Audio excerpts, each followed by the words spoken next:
It's Wednesday, and you know what that means. It means I got a lot to get off my chest. Greg Cherry here, alone again this week, but I feel like this time it's a little more fitting because the topic I'm bringing up today, especially kicking off the show, and if you read the title of the show and you know what I'm getting into, I feel the need to call some people out. So I'm going to get right into it. So Monday night, and actually today too, I saw another one. I saw some clips from content creators that really bothered me. So for those people who watched Monday Night Raw this past Monday, during a triple threat match, Zoe Stark suffered an unfortunate serious knee injury. And obviously, all prayers go out to Zoe Stark. Hope that she can recover. She probably tore something in her knee the way she landed. It was just completely rough. The thing that bothered me was that there were some content creators, and I'm not going to name names because I'm not that kind of a shit stirrer. There were some people who uploaded the video of the injury along with their reaction onto their own channels. Now, some people may say, well, they're content creators. They review stuff. They show reactions to stuff. Why is that a problem? I feel like it's a problem to take somebody's serious injury that they suffered while doing their job and then uploading the video of said injury to your own channel and profiting off of it. I think that's messed up. And I know for a fact that a lot of content creators post a lot of clips during the show. They post maybe about 10, 15, 20 clips, whatever it is, of the show that they're reviewing. You're telling me you couldn't leave one out? You're telling me that you felt the need to show the video of this graphic injury, but attach your name to it and make you seem like, oh, this is just my reaction. If it happens in the live stream, that's one thing. Because live TV is unpredictable. You obviously can't plan for that. So if it's on your live stream, that's one thing. Because again, I'm not saying take down the whole live stream because that's probably a lot of work and you probably get some views off of that. That's one thing. To selectively take the clip of the injury that you know happened, cutting it specifically at that point, and putting it on your own stuff seems kind of gross to me. I have a big problem with that. And like I said, I'm not going to name people because there were several who did it. I saw another one today. I wasn't trying to look for it. I just was scrolling my For You on TikTok. I just happened to see another one. I don't think it's okay that you are making some kind of money, some kind of likes, or you're getting clicks on your videos or whatever the case may be, because you're uploading the video of somebody getting seriously hurt. Talking about it is one thing. Talking about an injury that happened, talking about the unfortunate circumstances of said injury, discussing it is one thing. Uploading the actual video of it and making money off of it is gross. Somebody needs to tell me if I'm wrong or if I'm off base. I don't think I am. Because again, these content creators post 10, 15, 20 videos of the shows that they review and they watch and they react to. I don't feel like that's one that you needed to put up there. You could have gone without uploading the injury, be like, I'm not putting this clip up. It's a serious injury. I don't want to be a part of that. I don't want to, make some money or make more of a name for myself off of somebody who's going to lose months of her career due to this. But it doesn't seem like that crossed anybody's mind. Because a couple of these clips I saw Monday night. So there was no thought put into it. They were just like, oh yeah, I'm just gonna clip this stuff. I'm gonna upload it. Not even a second thought. There wasn't even a hesitation of putting these up. I have a problem with that. Again, I'm just one person with an opinion. I'm not telling how content creators how to do their jobs. I'm not telling them, how they need to post or whatever. I'm just saying a little discretion could have been used. I think it's bothersome that there are people and there are clips. Again, I saw one an hour before this show that somebody has the clip of their reaction with the injury in it. What does that get you? Are you happy to gain viewers that way? Are you happy that you are drawing in more of an audience because it's like, oh yeah, oh no, I'm gonna like act like I care so much about this person, but I don't care enough about them to like say, okay, I'm not gonna upload this clip because like I don't want people to see this. No, like these clips were specifically edited and put up there. So like there was thought put into this. These are not just like random clips that you take. Like you have to search out this footage, put it together, and upload it. It is not like, oh, like I accidentally clipped that part. I accidentally like put these two things together. Like, oh man, I didn't even think about it. No, this was deliberate. And you can't tell me that it's not. Because if you tell me it's not, you're full of shit. I don't think it benefits anybody involved to post a video of somebody's injury and try and make some money off of it. Let me show you something.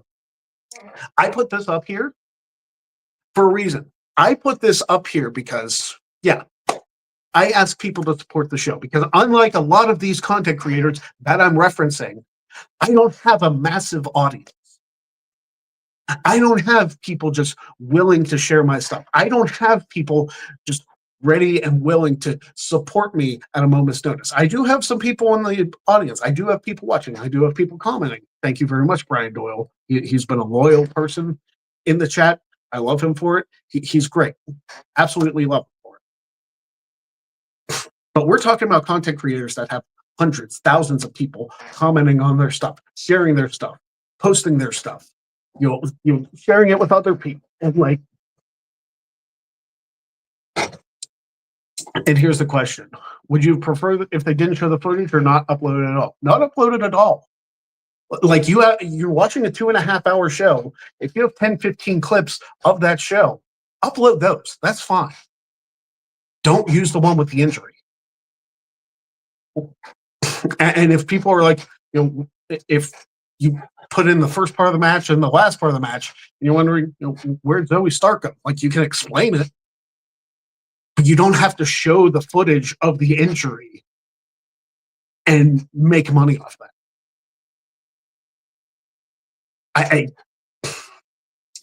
And like just posting the reaction of the injury is really not that great either because it's kind of in the same vein. Like, just post the clips of stuff. Some of your other stuff might not get traction. I feel like that's a hit you have to take. But I just think putting a video of an injury on your channel and making money off of it is disgusting. Again, I'm not these content creators. Again, this probably won't make a hill of beans a difference to anybody else. This is something that bothers me. It's part of the reaction. Part of the reason I don't do reaction content very often. I'll do it for the Rumble. Like you saw, I posted videos for the Rumble, my reactions to entrants coming out. And that was about it. I don't do full show reactions. I don't do the reactions that a lot of people do in the content creation world. I don't do that. And this kind of stuff, not having the discretion to avoid the injury video altogether, I don't know. If this gets back to them, it gets back to them. They'll probably be like, "Oh, well, he doesn't know anything. Oh, well, he's not a content creator, so he doesn't know what we have to go through." Blah blah blah blah blah. I don't give a shit what you have to go through. Be a decent person. This has nothing to do with the actual content creation. Be a decent human being and care about somebody rather than your own views. Why is that? Why is that hard? Honestly, why is that so hard? See this right here? I've gone months without anybody donating to this. That's fine. I don't care. The reason I started the show wasn't for the money, obviously. The reason I started the show wasn't for fame. The reason that I started the show was to have a voice that be heard by people. For those who don't know me in real life, I am a very quiet, reserved, introverted person. I don't know if I've brought that up on the show, but that is my personality. 99% of the time. If you see me in person, I am quiet, I am reserved, I am to myself most of the time. This right here is one of the few times where I feel like I can be an open individual and present my opinions. And this has been weighing on me for 2 days. I kind of him-hawed around it for a little bit. I was like, you know what? I'm going to stand on this. If nobody else does, if nobody else even hears about it, that is what it is. I don't expect this to go viral. I don't expect any of those content creators to even notice I'm alive. That's not the point. The point is, I have an opinion about this, and you're going to hear it because that's what this show is. This show is my opinion. This show is a space for me to provide my opinion on this. Is it going to affect their bottom line? These content creators, again, they probably don't care. They probably don't care. It's like, well, what does he know? He doesn't know anything about content creation. Fine, whatever. Still doesn't mean you're not kind of shitty for doing it. I don't have to be a major content creator to have an opinion on something that you do. Again, if this doesn't reach them, fine. If it does reach them, even better. Let them tear me down. I don't care. You think I'm losing out by not being mentioned by these content creators? I could care less. I'm just here to give you my thoughts on the situation. Again, the important thing is prayers up to Zoe Stark, hoping that she heals from the injury. I'm not showing pictures of the injury. I'm not showing videos of the injury because I'm not going to make money off of it. Unless I'm going to pay her medical bills, I'm not going to make money off of it. You know damn well none of them are going to donate to the medical bills. So that's my rate. That's the people I'm calling out. I don't expect anything from them. I don't expect zero reaction from the people who this affects. And again, not naming names because I'm not that person. If it applies to you and you're watching this, think about it. Really think about it. Just my opinion. So yeah, the Money in the Bank qualifiers have been happening.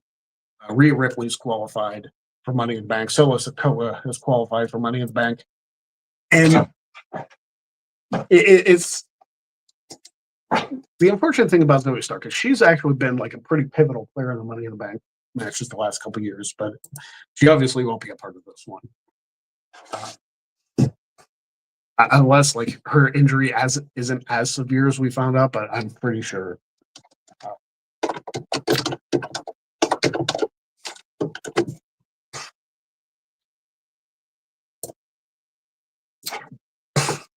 I'm actually going to read the Newsweek article about it, and yeah, she's getting surgery on it, so she's going to be out for a while.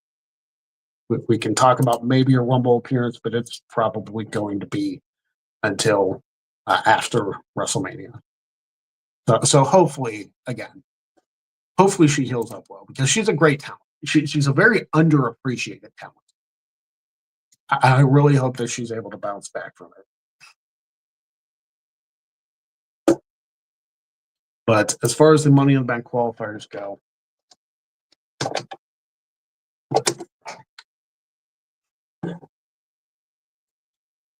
like I mentioned, Rhea Ripley's in Money in the Bank. She doesn't need to win it. Alexa Bliss is in, Roxanne Perez is in, and Solo Sikoa is in. For the speakers. Bliss is in, Roxanne Perez is in, Rhea Ripley's in. For the women, 3 more spots to be determined. And Solo Sikoa is the only male so far in the match, which is very strange. But I don't think Solo is winning Money in the Bank. I'm not sure about the 3 women entered currently. I would like to see Chelsea Green in it if they do like a last chance type thing. Aleister Black, LA Knight, and Shinsuke Nakamura have a qualifying match coming up on SmackDown as Charlotte Flair, Julia, and Zelina Vega are in a triple threat to qualify for Money in the Bank. If I had to guess, either Charlotte Flair or Julia is going to win. Zelina Vega, as Women's United States Champion, probably won't make it in. It doesn't seem like they like to have, at least in this regime, secondary characters or secondary champions, not characters, that's terrible, secondary champions involved in Money in the Bank matches. I mean, think about it. Theory lost the U.S. title before he entered the Money in the Bank and ended up winning it. But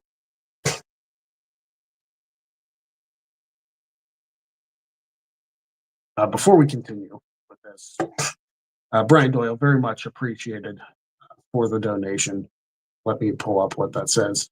Spin, baby, spin. Well, yeah, I think we need a little pick-me-up here. So let me pull up that wheel. And we'll get a little fun in this show. Because again, while I can present opinions, while I can be serious at times, I like to have fun also.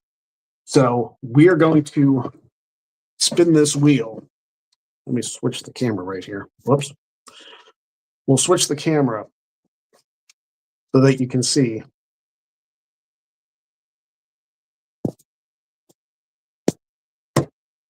What I'm talking about right here.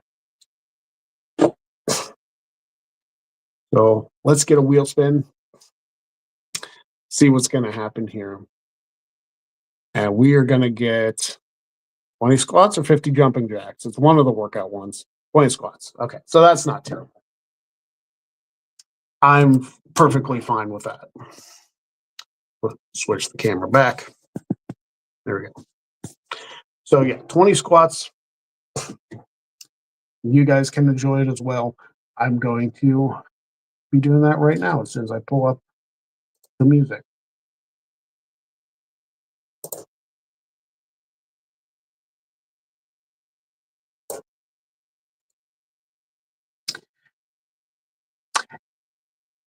So yeah, Matty Laws should be back on the show next week. He got called into work last minute. And Jeff should be a part of the show next week as well, I believe. So we should have the full gamut, all of us here for next week's show, which will be great because I feel like I need to bring this up with them as well. I feel like it's very important, a very important topic to talk about. So we'll bring that up to them at some point. I brought it up in our group chat, but I feel like talking about it with them on air is the way to go. So 20 squats, Brian Doyle. This is for you. And this is the beauty. I have to say, this is the beauty of the Greg Cherry Show, is that we can have a serious topic like that discussed, and we can also be goofy in the same space. I feel like this is one of the best variety type shows out there. So If you support it, tell a friend, tell people you know, because while we talk about serious stuff, we like to have fun here. And that's what we're going to do right now. We're going to have some fun. My knees are going to kill me, but that is what it is, right? 20 squats.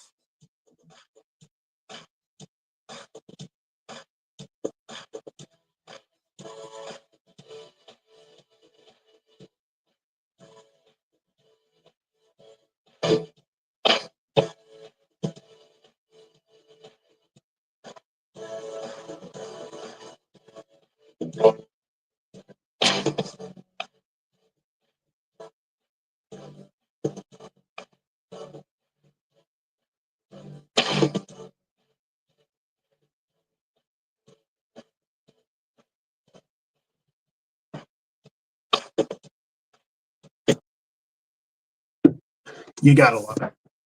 Thanks, Ryan Doyle, for the donation. Appreciate it.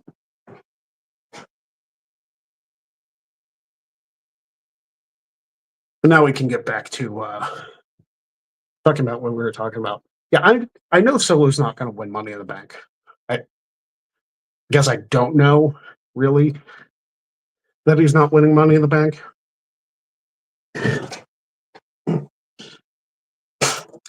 And yeah, Brian, Chelsea did do that crazy bump last year.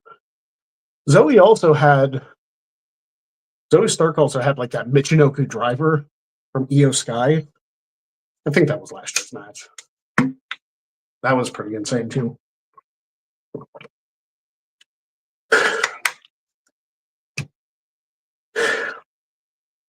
This is why it's good to have a co-host, because when you're out of breath, it makes it a little hard to talk.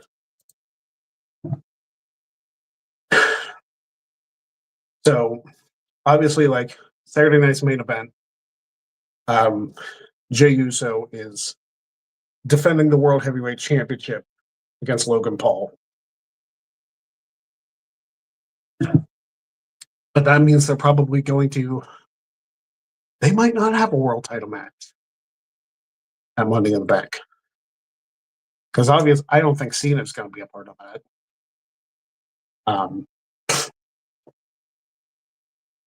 And Jey Uso probably is not going to defend the World Heavyweight Championship 2 weeks later in like a short feud. If anything, like that'll be just a filler feud. I just can't imagine that.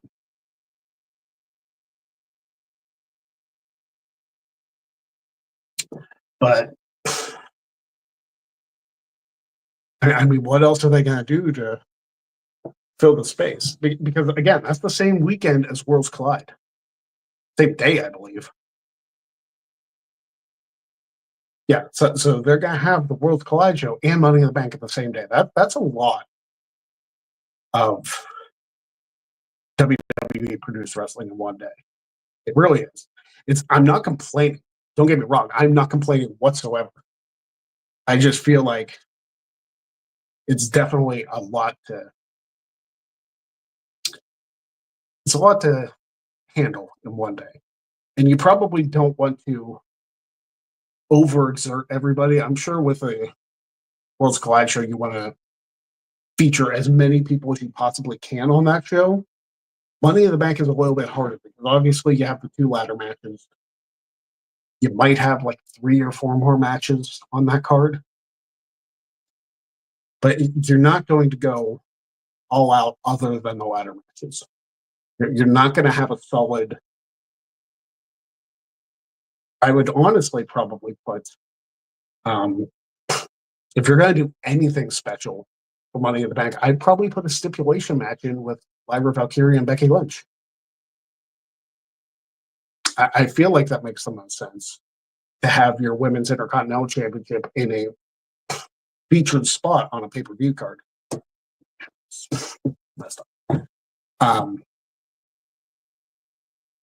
Same thing with the Women's United States Championship match. I feel like maybe do Zelina Vega versus Alba Fire.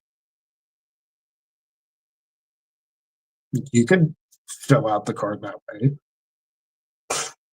Throw in a tag team championship match.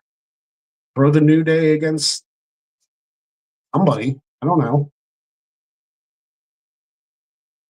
But there's a lot of options you can have. Because again, I don't feel like Jey Uso is going to be defending the world title. Cena, I don't feel like is even going to be on the show.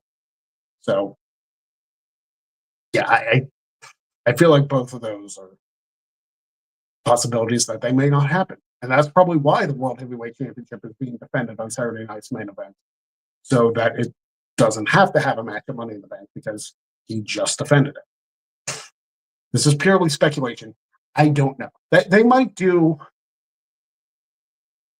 like a 6-man tag, like with Sami Zayn, CM Punk, Jey Uso against Seth, Braun Breaker, and somebody else.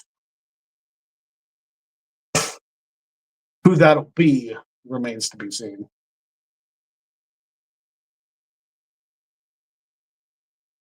I kind of hope they do like a last chance, maybe not a last chance battle royal for the spots because you don't want to do like a men's battle royal and a women's battle royal in the same week. I wouldn't complain because I love battle royals. I love chaotic matches like that. But I feel like you need to do like a last chance type of match because Chelsea Green is somebody who I think would benefit from being Miss Money in the Bank.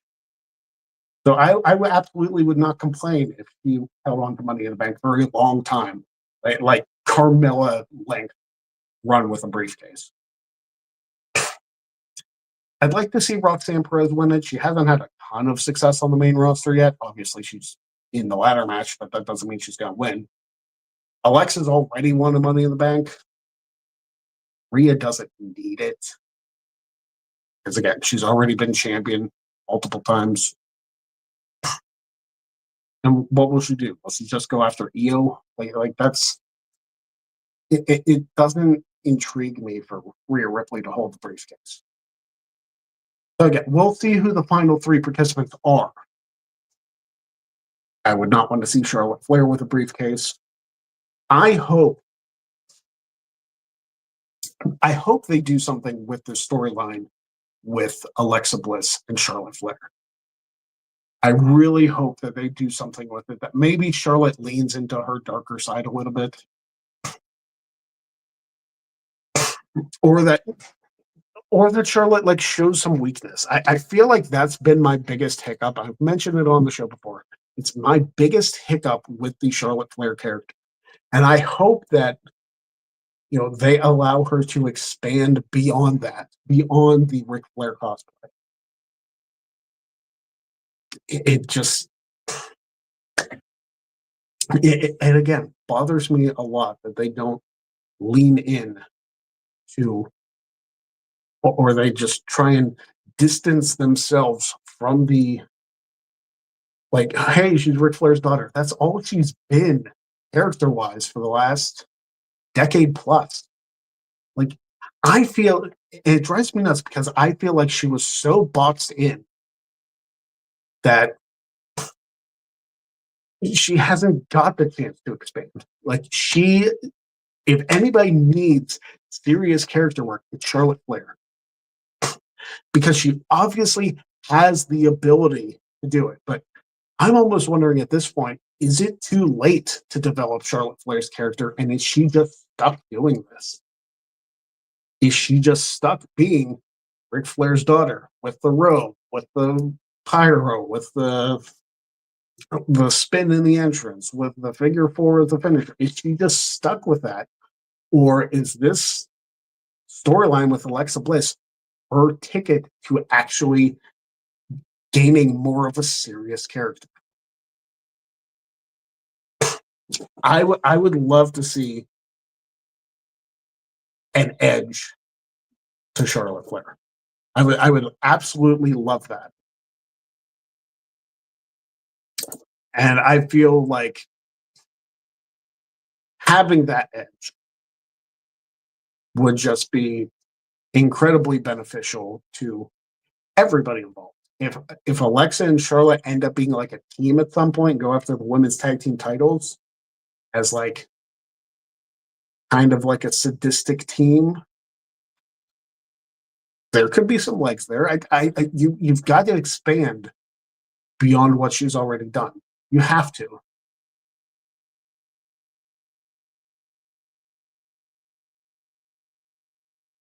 Again, I feel like that could be very beneficial. And it's good to see Alexa Bliss back on TV. Like, let's be honest. Like, her coming back at the Rumble, being in the chamber, then being off TV for a month and a half made no sense. Like, why throw her in the chamber if you're just gonna have her lose?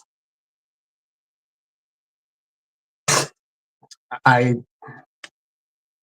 I don't know. I feel like that since we're past WrestleMania, more people are getting an opportunity to be on the show because again, not everybody can be on WrestleMania, which drives me nuts because I wish the Battle Royals were on WrestleMania. Why don't they do a women's Battle Royal anymore? Honestly, do a China Memorial Battle Royal, make a trophy, and then just go from there. You did two women's Battle Royals before. Why don't you do one now? Really and honestly. Like, I get not doing one during 2020 with the pandemic because you didn't want that many people in a ring at the same time. Fine, whatever. But it's 2025. We're 5 years past that. You haven't done a women's battle royal, at least as far as the WrestleMania women's battle royal. You haven't done one in 6 years. Next year will be 7. Why don't you do one? Why don't it drives me crazy to think that they are I'm hoping. I saw a report. I don't know if it's a report, but I saw somebody post a picture. I don't know the validity of it. That somebody at TKO said that women don't draw, so that like that's why women's wrestling isn't important anymore. I feel like they don't watch WWE because women's wrestling is the best it's ever been in the last 10 years. It is better than it ever was before 2015. Yeah, you had some people that like were talented, but women's wrestling wasn't taken as seriously then as it is now. Women's wrestling, a lot of times, can be better than the men's wrestling, and I feel like they should all be given their due. I don't know if they've necessarily confirmed that they're doing. They keep saying that they're doing Evolution, like the second Evolution, in July. Like I think the same weekend or the same day even as the All In pay per view for AEW. I wish they would confirm it. I wish they would build a card because people like Alexa Bliss didn't get to compete in the first Evolution because she suffered an injury and she was out of the ring for a few months. So I'm sure she would love the opportunity to compete the next Evolution pay per view. It sucks that we don't get a lot of people that were at the first one. Maybe they do a battle royal at that one for a future title shot. I thought that was cool. You could have people from AAA, you can have people from TNA, NXT, Raw, SmackDown, free agents, whatever you want to do. Legends, like throw them in a battle royal. I would love to see a second Evolution. And honestly, that's probably the show I'd check out. I think I would have more fun watching Evolution than I would All In. And be like, oh, you're just a WWE fanboy. It's like, what? I respect the crap of what women's wrestling is doing, and that's a show full of it. So, would I check out All In later? Sure. Like, I would love to be able to check out all the stuff, but unfortunately, I I can't make a living off of it. If I could make a living off of watching wrestling and talking about wrestling, I would absolutely do it in a heartbeat. Like I would have started yesterday. I would have started last year, 5 years ago. But unfortunately, knowing a lot about wrestling and being a trivia expert doesn't exactly translate to being able to talk about it and being able to present it. It's a strange thing how that works. But yeah, I hope they do a second evolution when they officially announce it on TV. That's when I'll be like, okay, they finally made it happen. They're going to do it again. I hope they make it an annual thing. I really do. or like even if they don't call it Evolution again, they could give it another name, but just do like an all women's pay per view every single year. Build solid feuds around there for the women's title, or both women's titles, both women's mid card titles, the NXT women's title, women's North American title. Like you have so much at your disposal now as far as champions, as far as talent goes, that you could build a solid 8 to 10 match card of just women's wrestling and let Shawn Michaels book all of it. You would be set, bud. If they let Shawn book that entire thing, Evolution may again be like a pay-per-view or PLE of the year. 2018's Evolution probably was the best show that year, honestly. Brian Doyle says, I fear for European indie wrestling with NXT Europe apparently looming. Was that the same thing for NXT UK? Like they figured that NXT UK was just going to steal all the European talent and just wipe out the European indies. I wonder how much of that is going to be the case. I just can't imagine that NXT Europe is going to like I'm sure they're going to take the top talent. They might take like some lower card guys or whatever just to fill out some spots, but you never know. Like it gives them an opportunity to grow. If they don't want to put them in NXT yet, it gives them an opportunity to grow. Like, do you do an NXT European Championship? I mean, if you're going to build an entire brand over there and have the shows air live, like in the afternoon,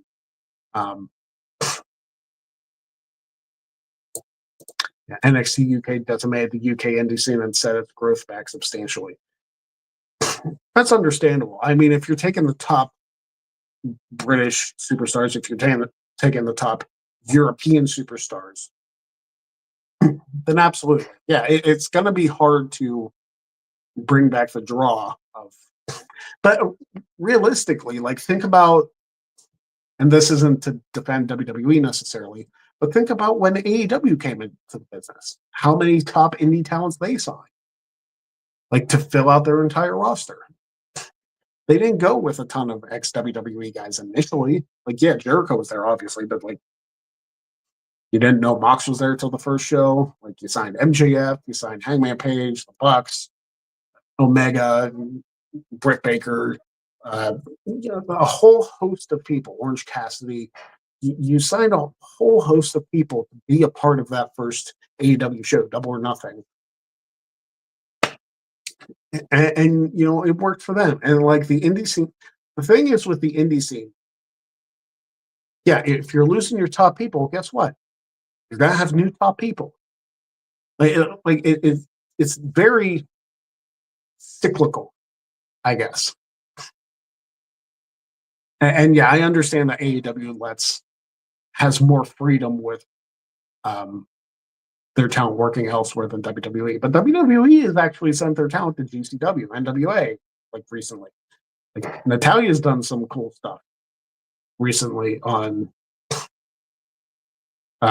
lower profile shows. Like obviously GCW is a big deal, and NWA is still kicking around there, but that they're not at the level of a WWE and AEW, stuff like that. New Japan, they're still considered like independent stuff. So I guess we'll see. And if it allows for somebody from the European indie scene to become a major star in NXT Europe, that they eventually come over, become a star in NXT, become a star on SmackDown, like, then so much the better. Like, let's give them the opportunity to do that. And I'm sure a lot of the guys that are being looked at and possibly being talked about signing with WWE as part of the NXT Europe, they're not going to pass up the opportunity unless it's a money thing.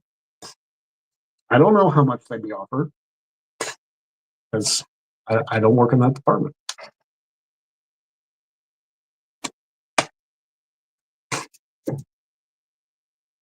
But yeah, like if I was offered a contract for WWE, I'd at least give it a once over, but yeah, I'd probably sign it. Same thing for AEW. If they offered me a contract, I would probably sign it. Yeah.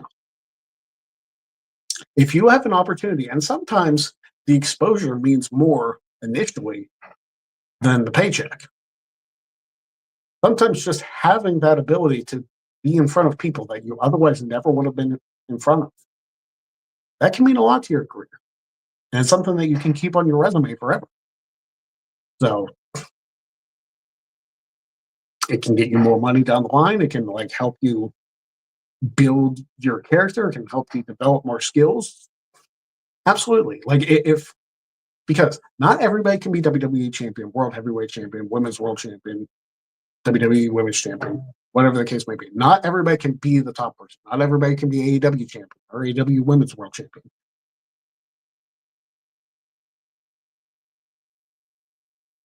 There are places in wrestling for a lot of people.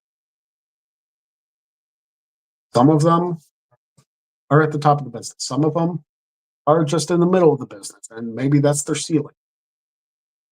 And some of them might not make it long term in the business, but they still have that experience. They still have, and then maybe the independent wrestling scene becomes their home and becomes the way that they make a living. I mean, look at Matt Cardona for crying out loud. He completely reinvented himself after his WWE release and became one of the top stars on the independent circuit. And yeah, he has a ton of WWE experience behind him. I mean, he was in WWE for over a decade.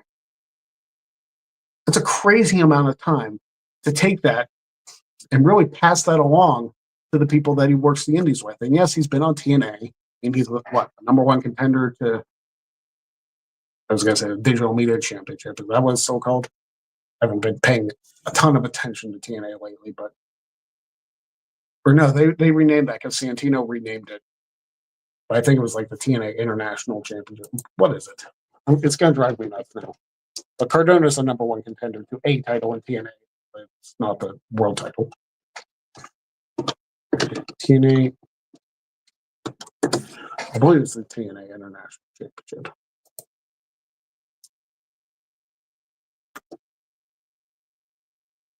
Yeah, TNA International Championship because he's facing Steve Macklin. Yeah. Okay. I kind of knew what I was talking about there. But again, I feel like if you can take your experience that you work for WWE or you work for AEW and you can translate that into making more money for yourself if you don't end up working for either one, so much the better. Take what you learned from where you learned it from, apply it to what you're doing now. This is more than just the wrestling business, too. It's in whatever you do. No matter where you are, you can take your experiences, you can learn more stuff, no matter what stage of life you're in, and you can apply it to what you're doing now. You can be like, oh, I remember learning this thing at this place, and this applies here, so I can probably take that and make that fix here. Maybe it's a little different, but like a similar solution can work here, or a similar way of thinking, or a similar way of doing things, and apply that here, and maybe it makes this better. Like, I don't feel like professional wrestling should not be a business where it's like families holding on to recipes and not allowing them to be, no, like, this is our recipe. This is important to us. Like, we're not going to give away this information. That's stupid, by the way. That is completely stupid. I just think it benefits everybody involved. Like, you're not holding like federal level clearance, like top secret information. But like, you're talking about recipe, you're talking about like pro wrestling and like learning and becoming better. Like, you're talking about all these things. It's like the more you help each other, the better everybody can be. Just learn to help people. Brian Dole's asking, what do you think of Sabu's last match and everything surrounding it? That's another thing that's controversial in wrestling right now because Joey Janela was saying that Sabu was. What did he say he was on during that last match?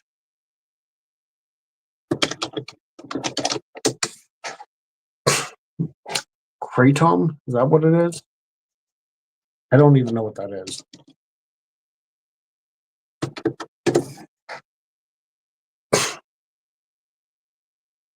Um,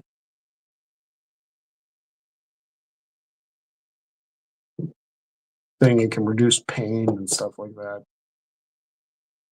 But it's kind of like it says it's an opiate and has stimulant-like effects. But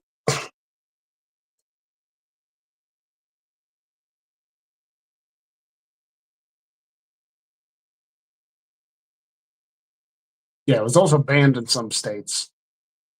I don't know where did GCW run that show?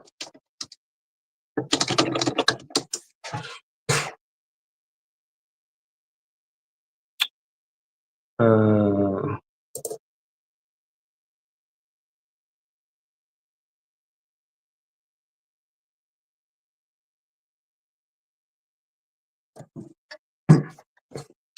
Regardless, it feels very similar to what um, Mick Foley said he was going to do. Like he said he was going to lose weight and do like one final death match.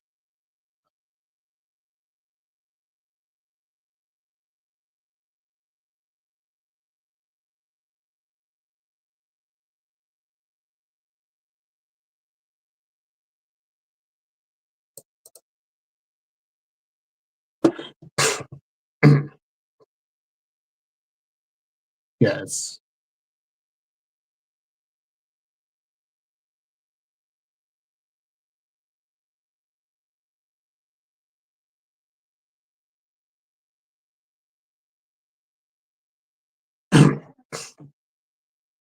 I don't feel like Sabu going through with that match was the best idea, especially since they had to give him the kratom or kratom or whatever the hell it's called. Um,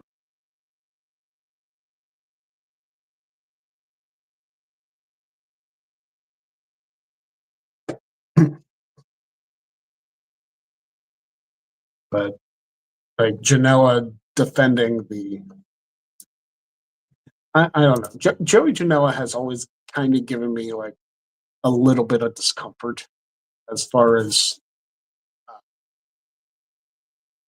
the stuff that he does. Like, obviously, he does like the deathmatch stuff. Like, he had that one with Moxley in AEW. He also like did the stuff with frickin' what's his name, Superhuman. He did all that stuff. Yeah, I'm not great. I'm just reading news articles. I I'm going off of what they're telling me. I don't exactly know what it is, but it essentially seemed to me like it was some kind of stimulant and painkiller to make sure that he could even go. But the way it's the way some of these news articles talked is like he shouldn't have even been in the ring to begin with. Like he himself up quite a bit, and I don't know if that had anything to do with him passing. I don't know if drug had anything to do with him passing. I'm not a doctor and can't speculate on any of that. And again, I don't know if that expedited his death. I don't want to blame that on his death because, again, it could have been any number of things. It could have been something random that happened that had nothing to do with the match. I don't know. But Joey Janela is catching a lot of shit for that because of the timing of the match, because of him talking about the drug and Sabu passing away. Like, I feel like he talked about it after Sabu passed. So it's fascinating. And football fans, I just saw an ESPN notification that Indianapolis Colts owner Jim Irsay just passed away. So um, thoughts go out there to the Irsay family and the legions of Colts fans out there. Yeah, because that's a rough thing. You even if you don't know the person personally, it's still a rough thing to see, like a team that you grew up with, a team that you follow your entire life, see the leader of that team pass away. Like it happens with every team, but it's still a sad thing when it does. So prayers out to the Ursay family.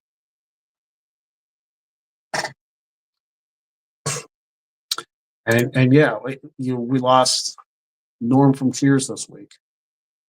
We lost George Wendt. That happened either yesterday or the day before, but yeah, it's very sad. Um, my wife and I will probably have to go back and watch Cheers. We started it a couple years ago. We went backwards though. We watched Frasier first and then tried to watch Cheers. We should have done it the other way around because I felt like there would have been a little more continuity that way because Frasier was spun off of Cheers. But yeah, Norm's character was definitely a classic one. That whole cast for Cheers was definitely a classic cast. Hopefully one day we'll be able to get through the show, but yeah. So it's a rough week for people in the entertainment, the sports world. So hopefully next week will be a better week. We can only hope. Um, so rest in peace to George Wendt. Prayers out to his family as well that they're dealing with the loss of him. And I wish I had a better note to go out on the show with, but it's been a very heavy show, a very serious topic show today. Aside from the goofy little squats in the middle of it, but that's kind of what you expect from the show is just complete chaos one way or the other. Next week, hopefully, I will have somebody back in studio along with yours truly, because I'm sure you guys miss Maddie. I'm sure you miss Jeff. We'll see if one or both of them will be back next week. But again, like I did last week, I'm going to end the show just a couple minutes early.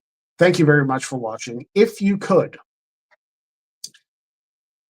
if you want to share this, especially the first part of the show, with a content creator who, for whatever reason, thought it was in their best interest to upload a video of an injury and make some money off of that, please share it with them as well. Or at least give opinions of it as well. Because again, I am only as good as the people who watch my stuff. If they don't watch my stuff, if they don't see the clip of me talking about it, then I'm just shouting into a void. It's like posting on Twitter. But thank you very much for watching. We'll be back next week with another show. And until next week, don't be a jag. We'll see you next time on The Greg Cherry Show. Have a good night.